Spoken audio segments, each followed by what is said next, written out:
Hello दोस्तों, Priyanka Vishwakarma YouTube channel में आपका स्वागत है। आज हम आप लोगों को बताएंगे खानवा का युद्ध और उसका परिणाम।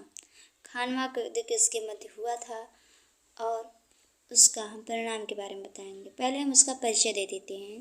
पानीपत के प्रथम युद्ध के बाद 16 मार्च 1527 ईस्वी को खानवा का युद्ध हुआ। यह युद्ध राणा सांगा की पराजय हुई। यह युद्ध निर्णायक रहा। इसके बाद मुगल वंश की नींव सुदृढ़ हो गई। अब आते हैं खानवा की युद्ध के बारे में बात करते हैं। 16 मार्च 1527 ईस्वी को सवेरे लगभग 9:30 बजे युद्ध आरंभ हुआ और संध्या तक होता रहा। बाबर ने वही शैली ग्रहण की जिससे उसने पानीपत का काम लिया था, मतलब व्यूह की रचना की थी उसने। पहले तो अपने संख्या और वीरता बल से राजपूत जीतते हुए मालूम हुए, किंतु संध्या के समय लड़ाई का रुख ही पलट गया और राजपूत बड़ी बुरी तरह से हार गए। बहुत बड़ा भयंकर संहार हुआ और बची हुई सेना छिन्न भिन्न हो गई। उसके पक्ष में हसन खां, मेवाती, उदय सिंह और बहुत से दूसरे सरदार इस युद्ध में मारे गए। राणा सांगा घायल होकर मूर्छित हो गया और कुछ सरदार उसे पालकी में डालकर युद्ध भूमि से बाहर ले गए।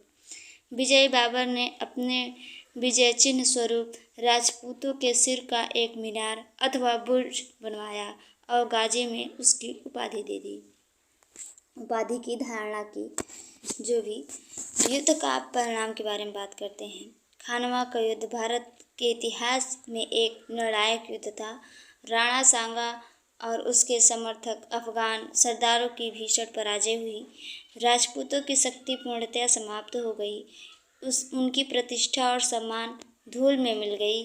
खानवा का युद्ध राजपूतों के लिए इतना विनाशकारी सिद्ध हुआ कि ऐसा कोई राज परिवार नहीं होगा जो श्रेष्ठ योद्धा इस युद्ध में काम न आए हों। बाबर की जीत हुई और वहाँ भी मुगल साम्राज्य की नींव सुदृढ़ हो गई। वहाँ भी मुगल साम्राज्य हो गया, खानवा में भी। ये रहा राणा सांगा और बाबर के बीच की लड़ाई, खानवा का युद्ध। अगर आप लोगों को हमारा वीडियो अच्छा लगे तो लाइक, शेयर, कमेंट ज़रूर कीजिएगा। चैनल को सब्सक्राइब जरूर करिएगा। ऑल बटन को प्रेस करना मत भूलिएगा ताकि हमारे वीडियो की नोटिफिकेशन आप तक जरूर पहुँचे।